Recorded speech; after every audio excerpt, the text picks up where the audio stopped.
Пані та панове, ми розпочинаємо прес-конференцію президента України Володимира Зеленського. Я думаю, що заяв сьогодні вже дуже багато прозвучало, тому ми можемо переходити. Якщо можна одразу до запитань, якщо вони є. Перше запитання буде від українських ЗМІ. Сергій Сидоренко, будь ласка. Пане президенте, Сергій Сидоренко, Європейська Правда. У мене запитання, власне, про НАТО і наші плани стати членом. Ми бачимо, що в заявах іноземців звучить про те, що є умови. Ви сказали, що умови – це безпека. Але водночас від західних лідерів ми також чуємо про те, що умови – це якісь політичні умови, тобто реформи, ще щось. У вас є розуміння, які умови будуть висунені, хто їх буде формувати в такому разі? Не безпекові, а політичні. І, можливо, які є терміни їхньої реалізації? Дякую. Дуже дякую за запитання. Я не впевнений, що зможу вам відповісти на всі деталі. Що ми отримали від саміту? В кінці ми отримали, я вважаю, великий позитив. Ми дійсно отримали об'єднання, і лідери підтримали Україну, отримали недвозначність того, що Україна буде в НАТО. Говорячи, коли це буде, впевнений я, згідно тієї підтримки лідерів, згідно сьогодні виступів кожного з лідерів на нашому засіданні Україна-НАТО, ми отримали від 3 десятків держав потужну підтримку. Я вважаю, що ми будемо в НАТО, як тільки безпекова ситуація буде стабілізована, а це говорить про те, що якщо простою мовою, в той момент, коли закінчиться війна, Україну точно запросять в НАТО, і Україна точно стане членом Союзу. Я сьогодні жодної іншої думки не чув. Для мене дуже важливо було, щоб в вордінгі декларації НАТО було security, саме conditions. Я хотів мати безпекові умови, але ми отримали умови. Ми розуміємо, що саме про безпеку ми говоримо. В принципі, все. Далі, будь ласка, АРД з цього боку, другий ряд. Пане президент, АРД, вчора ви висловилися довольно чітко, що має бути в комюніке, що то абсурд. Тепер вони вирішили про це комюніке, і ви висловлюєте подяку, що призвело до того, що ви змінили свою точку зору, щоб не відвернути політичні допомогу, фінансову допомогу. Точку зору. Найголовніше, що ми однаково розуміємо умови, коли і яким чином Україна буде в НАТО. Може, не всі деталі хтось комунікує, але тим не менш, для мене було дуже важливо, що це залежить від безпеки, що є однозначність в тому, що Україна буде в НАТО, що ніхто не буде членством в НАТО торгувати з будь-ким, що це буде реальне політичне рішення, засноване на безпековій ситуації в Україні. Я не знаю, чи всі відверті зі мною до кінця і чи все правдиво, але ми віримо партнерам, тому що ми повинні жити з вірою в союзників, які сьогодні нам допомагають перемогти в цій війні. І от ці однозначні речі, я їх сьогодні повторив, ті, які були публічні. Я сьогодні в діалозі з кожним з лідерів Сімки, з кожним з лідерів, які ми спілкувались, бо ми всі отримали відповіді на ті питання, які ми ставили. На сьогодні це так. Друге, ми отримали потужні оборонні підтвердження. Вони для нас дуже важливі. І третє, я вважаю, що все це призвело до логічної точки в нашій сьогоднішній зустрічі. Це гарантії безпеки. Це декларація щодо гарантій безпеки Україні. І саме, що дуже важливо, що в гарантіях безпеки, в цій декларації, якщо ви звернете увагу, що важливо, що ми зберегли дуже важливий один момент. Те, що в декларації написано, що в ці гарантії безпеки на шляху України в НАТО. Це дуже важливий момент. Я дуже радий, що ми це не втратили, союзники підтримали і наша команда попрацювала. Далі, будь ласка, РБК Україна. Мілан Ліліч, РБК Україна. Пане президенте, ваш колега, чеський президент Петр Павел, заявив на полях саміту про те, що, за його думкою, вікно можливостей для збройного визволення української території закриється вже цьогоріч.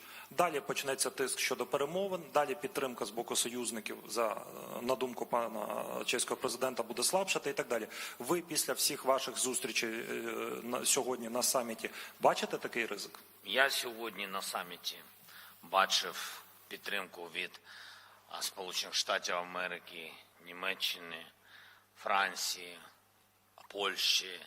Я не всі країни називаю, вибачте, але від всіх лідерів, які запевнили мене, а це значить, що запевнили наш народ, а це значить, запевнили наших військових, що дуже важливо, що вони будуть допомагати і підтримувати Україну стільки, скільки потрібно.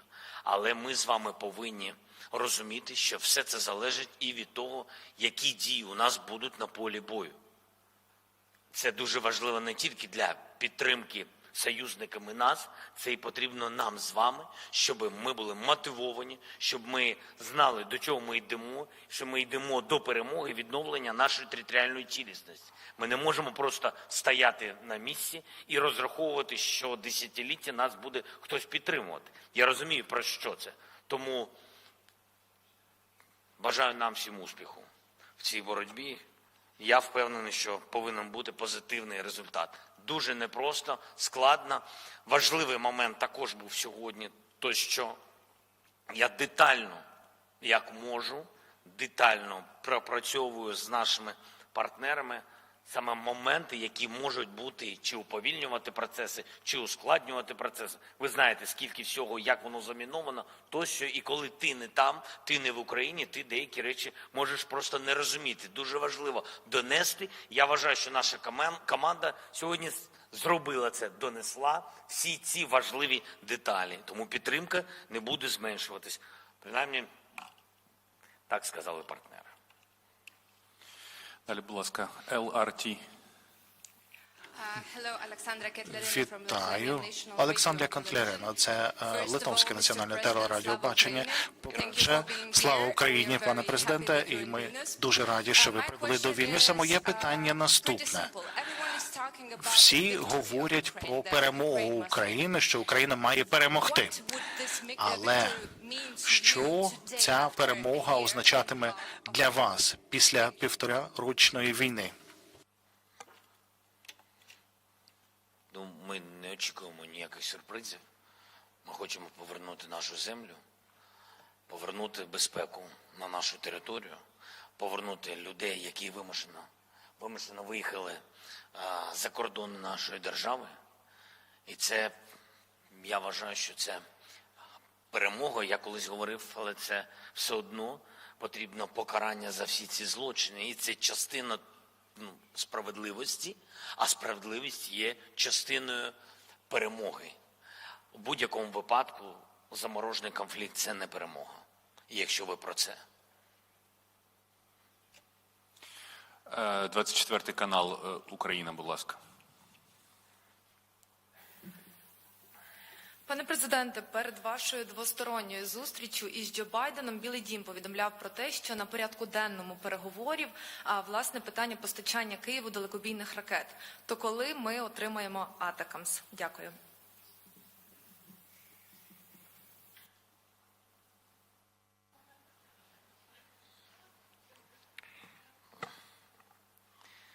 Не знаю. Як вам сказати?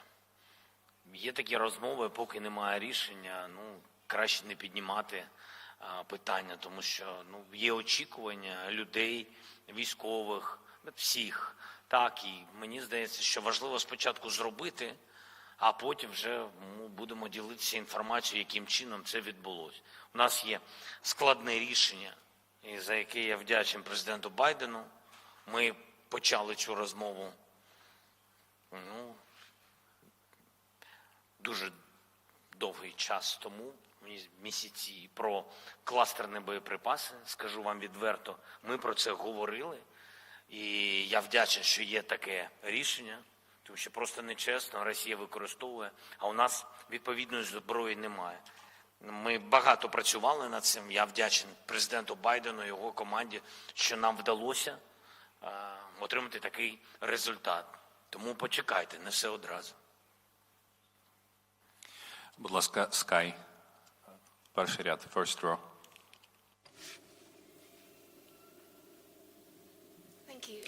Дякую. Дебра Хейнс від Sky News.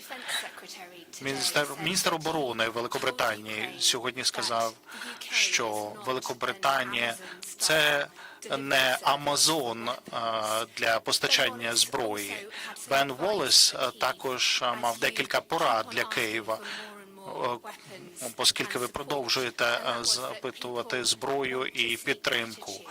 А він каже, що люди хочуть бачити вдячність. Як ви думаєте, чи ви недостатньо висловлювали вдячність? І чи треба бути більш обачним з точки зору того, що йде на публіку, щоб вона також реагувала відповідним чином, мається на увазі громадяни Сполучених Штатів Великобританії? Чесно кажучи, не зовсім розумію запитання, і просто мені здається, що ми завжди були дуже вдячними United Kingdom, завжди вдячними прем'єр-міністру, або, правильно сказати, прем'єр-міністрам, так, і міністру оборони пану Воллесу, тому що дійсно люди в Британії завжди підтримували українців. Ми за це дуже дякуємо. Я просто не знаю, що він має на увазі, як ще нам потрібно подякувати. Тоді, нехай він напише мені, як потрібно мені подякувати людям, щоб ми повністю були вдячними. А ще можемо зранку просинатися і вдякувати міністру особисто. Ні, просто дійсно я не зовсім розумію, в чому питання. Тобто ми вдячні, Британія наші партнери. І я, може міністр хоче щось особливого, але мені здається, що у нас гарні стосунки, і ми вдячні людям. І в кінці кінців така велика підтримка людей впливає на підтримку будь-якого керівництва держави. І тому саме через таку високу підтримку українців, мені здається, тому у нас такі тісні стосунки. І наші розвідки в прекрасних стосунках, і наше міністерство, міністр оборони наш сидить. Олексій, у вас погані відносини з міністром оборони? Чудові? Так подякуйте йому.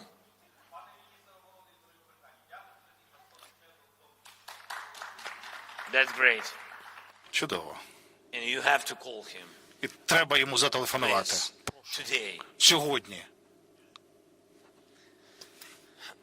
Далі, будь ласка, інформаційна агенція Bloomberg. Підведіться, будь ласка, щоб вас побачили. Дякую. Дарина Красиловська, Bloomberg. Пане президенте, скажіть, будь ласка, чи обговорювали сьогодні з партнерами продовольчу безпеку? Зернова угода закінчується 17 липня. Чи йдуть переговори щодо її продовження? І які ваші очікування? Дякую. Дуже дякую. Так і є. Високі ризики сьогодні на нашому засіданні. На нашому засіданні це питання піднімав президент Ердоган, який говорив про те, що Туреччина підтримує цю ініціативу. Є ризики. Ми це обговорювали з президентом Ердоганом на моєму візиті в Стамбул, на нашій зустрічі під час моєго візиту. І це складнощі. І тут повинно, щоб пан Гутєріш, генеральний секретар Організації Об'єднаних Націй, також працював над цим питанням, тому що вони мали відповідні домовленості з російською стороною. З нашого боку ми нічого не порушуємо, з нашого боку ми нічого не блокуємо. Ми не домовлялись з Росією, ми домовлялись з ООН і з Туреччиною. А ООН і Туреччина домовлялись з Росією. І цей коридор так потрібен, і він працює. Росія буде робити все. От я впевнений, що після сьогоднішнього акцептування гарантій безпеки, я впевнений, що вони зараз будуть якісь зриви тих чи інших важливих гуманітарних проєктів. Це зрозуміло. Росія завжди так реагує, не дотримується слова і постійно хоче блокувати і ті чи інші гуманітарні коридори для того, щоб створити нову кризу. Далі, будь ласка, політику. First row. Дуже вам дякую, пане президент. Повертаючись до теми комюніке та вибору слів щодо членства, виявляється, що Сполучені Штати та Німеччина мали найсильнішу позицію проти того, щоб говорити про конкретні часові рамки та шлях України щодо членства. І відповідно в комюніке. Чому ви думаєте, Берлін та Вашингтон так вважають? І крім того, чи ви взагалі переживаєте, що якісь, наприклад, західні столиці готуються до такого сценарію, коли членство може бути використане також як у перемовинах із Росією? Дякую. Дуже дякую. Головне, що ви знали мою позицію особисто і нашу позицію.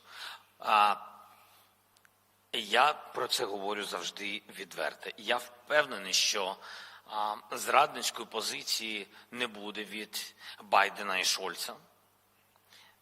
Але при цьому я повинен сказати, що ми ніколи не обміняємо будь-який статус на будь-які наші території. Навіть якщо це буде одне село, в якому живе один дід. Ми не віддамо наших територій і ніколи не будемо міняти на будь-який заморожений конфлікт. Цього ніколи не буде. Мою позицію чітко знають наші партнери.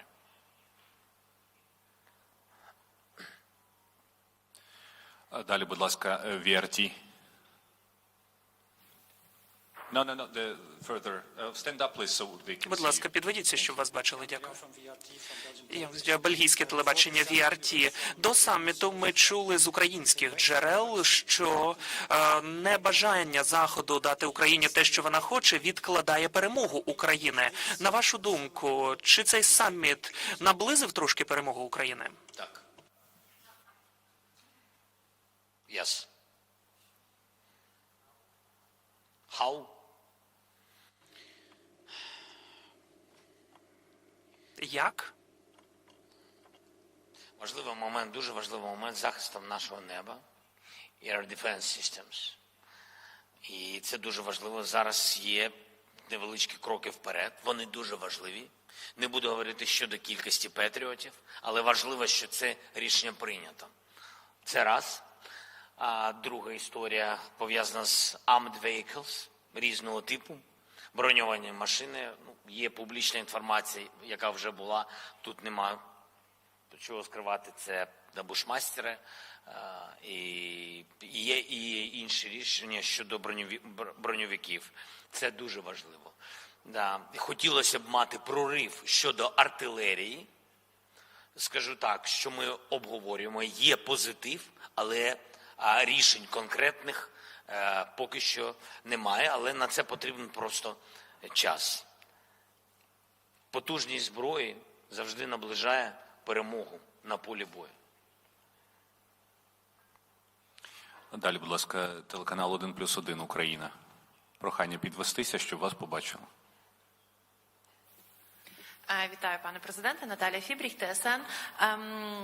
Скажіть, будь ласка, чи буде Україна, можливо, поки ми намагаємося підписати і домовитися про гарантії безпеки, поки ми чекаємо на запрошення до НАТО, шукати ситуативних безпекових союзів із іншими країнами НАТО?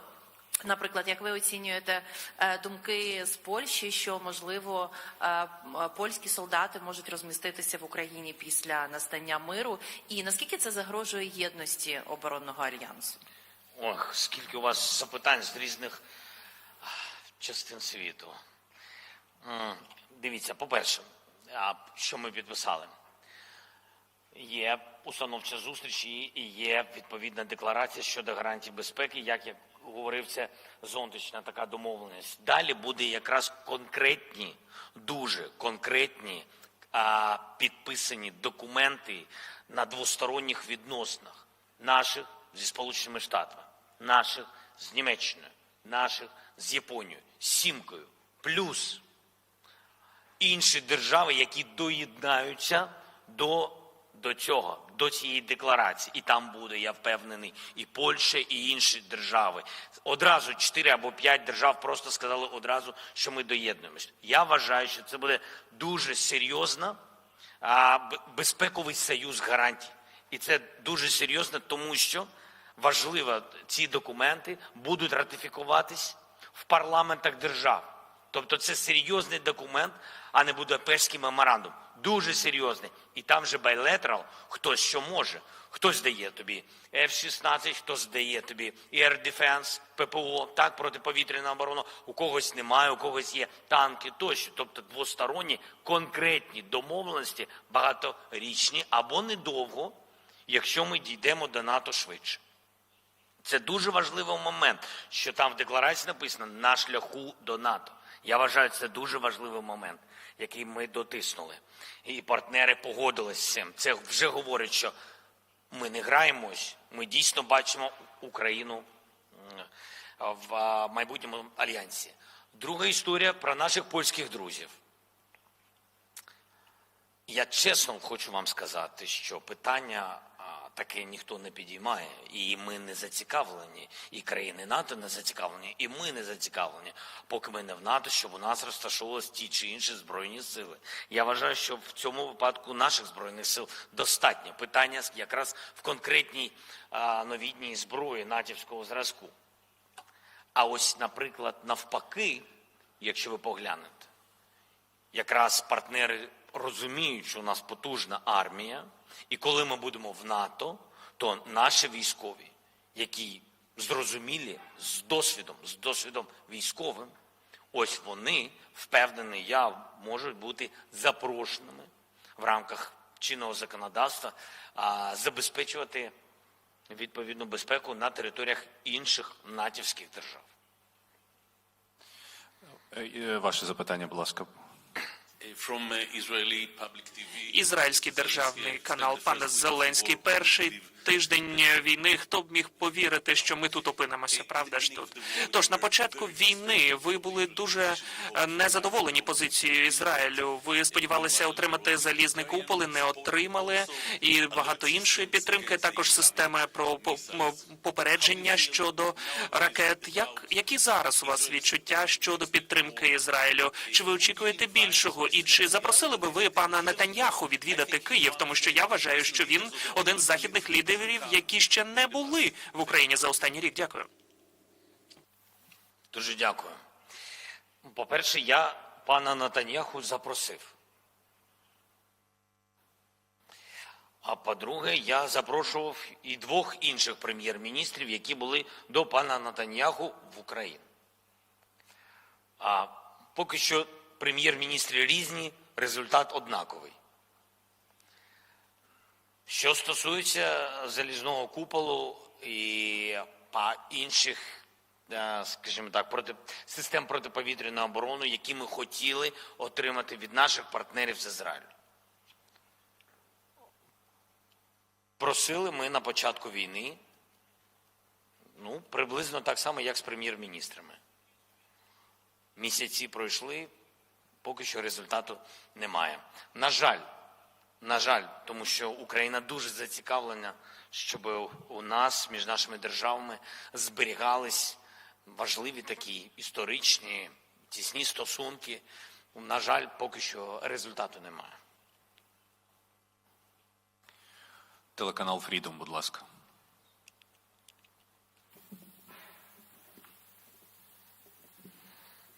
Доброго дня, дякую.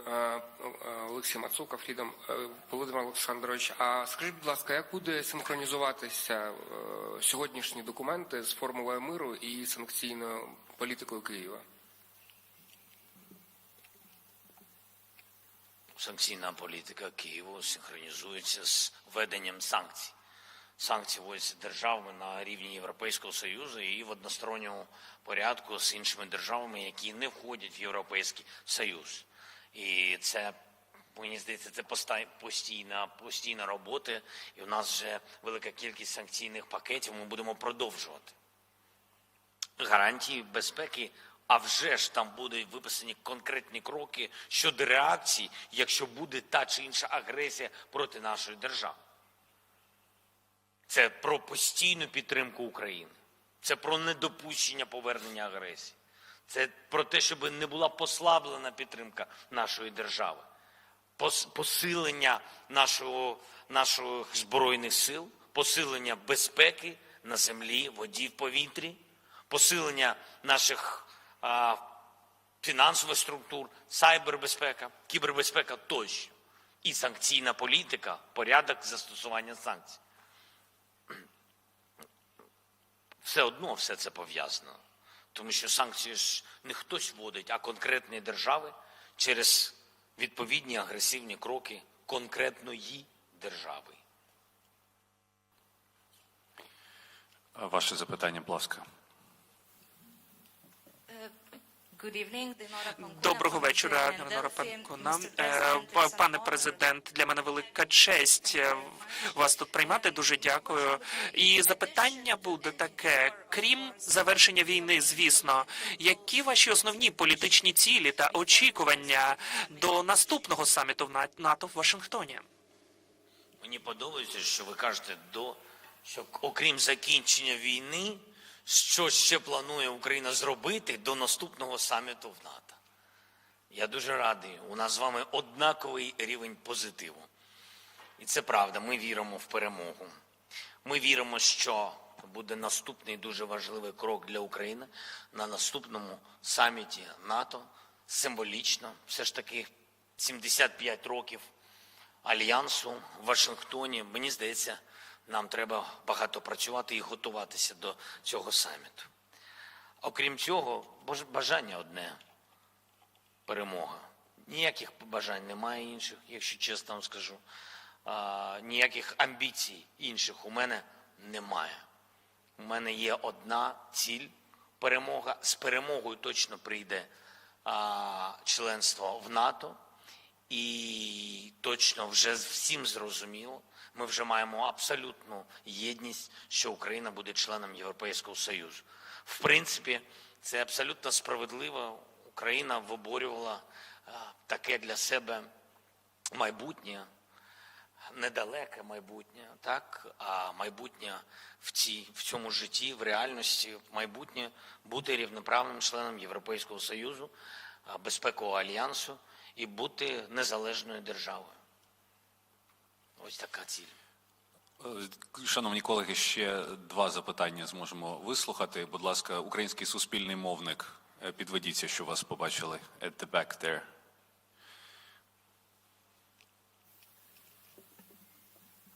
Дякую. Роксолана Лісовська, Суспільне мовлення.